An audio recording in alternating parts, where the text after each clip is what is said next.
Fairmont Crest, a place where light and shadow could never exist apart. The polished stone roads wound around glass-walled mansions, each designed to conceal more than they revealed. Here, people lived by appearances and died in silence. Naomi once believed she understood the rules of this place. She had learned how to smile amid sharpened words, how to lift a glass of wine without letting anyone notice the tremor in her hand, how to speak of love while her heart was already drowning in suspicion.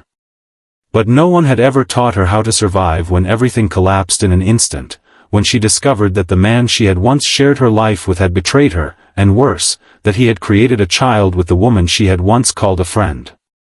André, with his calm eyes and low, commanding voice, had always been the symbol of power in this community.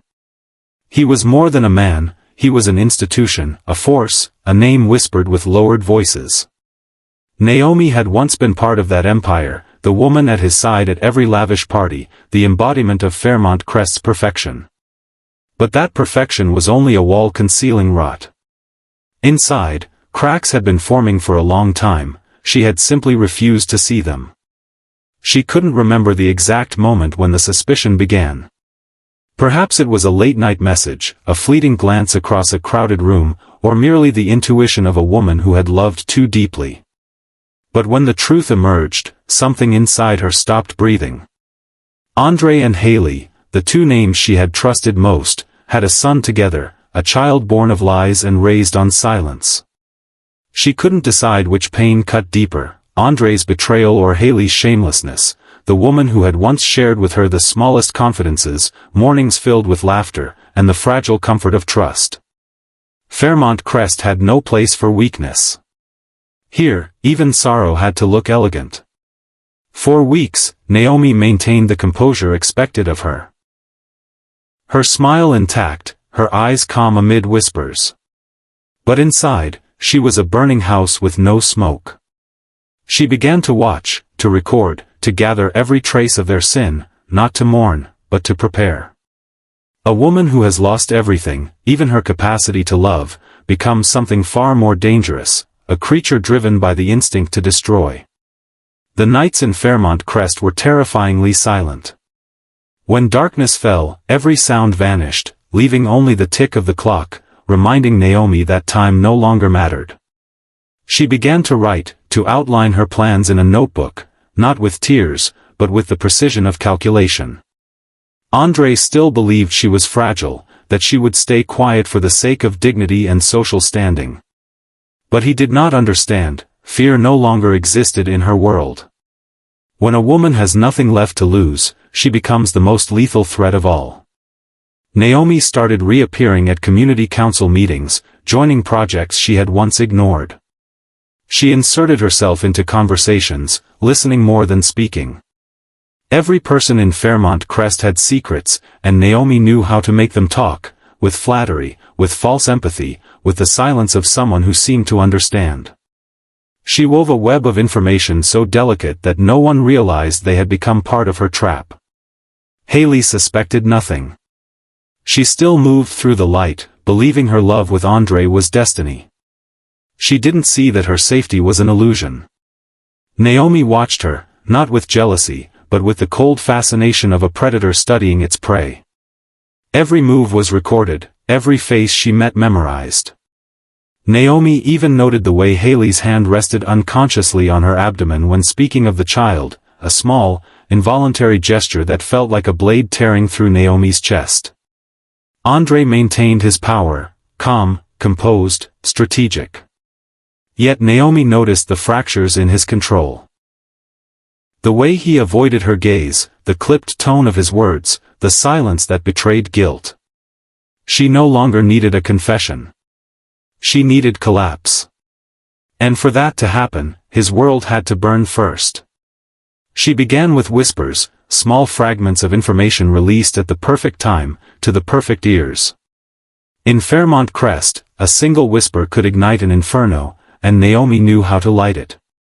Rumors about money laundering, secret meetings, hidden connections, each half true, half false.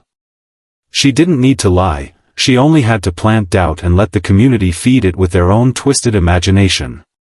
As suspicion spread, Naomi turned her focus to Hayley. She wanted her to feel fear, not of losing Andre, but of losing herself. Anonymous messages, photographs left where they shouldn't be, subtle reminders that someone was always watching. Every day, Hayley grew more paranoid, more restless. She lost sleep, lost balance, lost clarity. Naomi watched from afar as the woman unraveled piece by piece, slow enough to save her. The more Naomi succeeded, the less human she became. She couldn't remember the last time she had truly smiled. Every emotion had become a weapon. She was no longer a victim of Andre's ruthlessness, she had become its mirror. But unlike him, she had no empire left to protect. Her only goal now was annihilation, dragging everyone into the same abyss where she already lived. Fairmont Crest descended into chaos. Relationships shattered, alliances fractured, trust dissolved. Andre's empire began to crumble, business partners distanced themselves, meetings were cancelled, the media began to circle. Each time he tried to put out one fire, Naomi lit 3 more. And while his kingdom burned, Naomi stood still, serene, almost divine in her vengeance. Yet in the stillness of the night, Naomi could hear her own heartbeat, heavy, foreign. Sometimes she wondered what she was really avenging, the death of love, or the death of herself. There was no answer, and perhaps she no longer wanted one. In Fairmont Crest, answers made you weak, silence made you survive. When Hayley disappeared one morning, no trace, no farewell, Naomi did not flinch. Some said she ran away with the child, others believed Andre hid them to escape scandal. No one knew the truth. Naomi simply stood at the window, staring at the reflection of the moon on the lake. Her face was expressionless, not angry, not sad, only empty. She had won. But victory brought no satisfaction, only decay. Andre had lost everything, Hayley was gone, and Fairmont Crest was a corpse pretending to breathe. Naomi, the architect of it all, no longer recognized the woman in the mirror. She had destroyed everything to punish betrayal, but now there was no one left to hate, nothing left to lose. She left the house without locking the door. The distant streetlights glowed faintly on the stone path. The world felt so still it might have stopped moving. Naomi walked straight ahead, not looking back. Each step crushed the remnants of memory into dust. Behind her, Fairmont Crest sank into darkness, silent, hollow, forgotten. Some say that years later, in a distant coastal city, a woman resembling her was seen sitting in a cafe by the sea, her eyes as cold as the Fairmont Crest nights.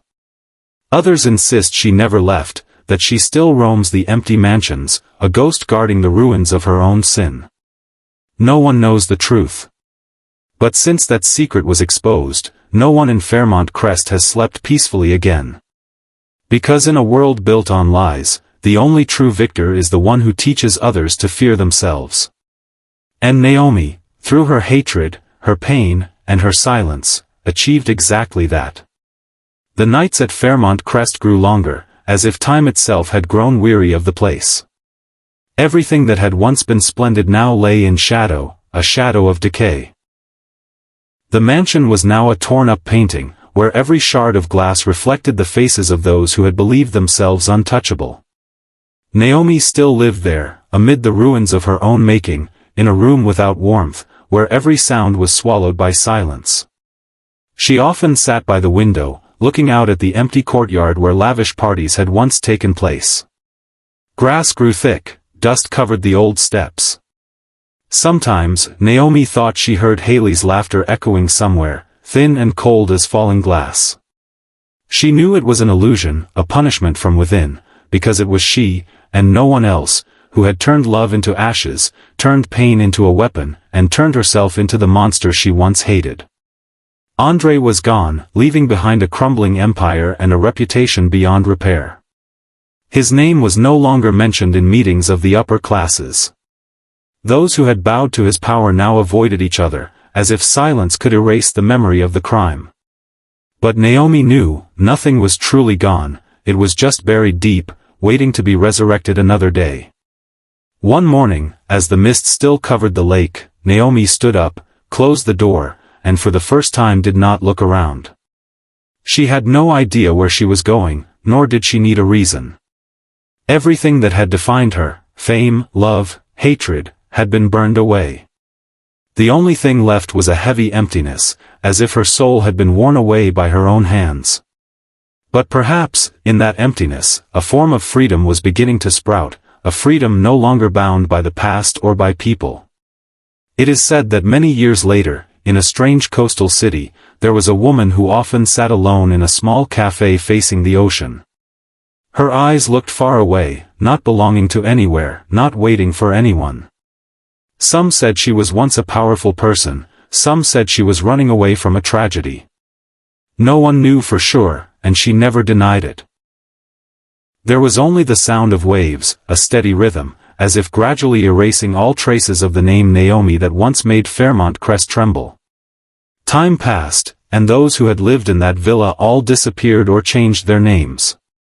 Naomi's house was abandoned, moss covered the doorstep, the broken glass windows reflected a strange light as the sun set. It was said that sometimes, in the middle of the night, the light still flickered in the second-floor room, and very light footsteps echoed on the old wooden floor, as if someone had not left, still waiting for something that had never come. No one knows if Naomi is alive or dead, but since her disappearance, Fairmont Crest has ceased to be a place of lavish parties. It has become a symbol, of revenge pushed to the extreme, of souls lost in their own power games. And somewhere, in the cold wind blowing through the empty hallways, people still say they can hear a faint whisper, there are no winners, only survivors. And perhaps, Naomi is the ultimate testament to that, a woman who has gone through love, betrayal, and a self-made hell, only to realize that the scariest thing is not loss, but becoming the thing she feared most.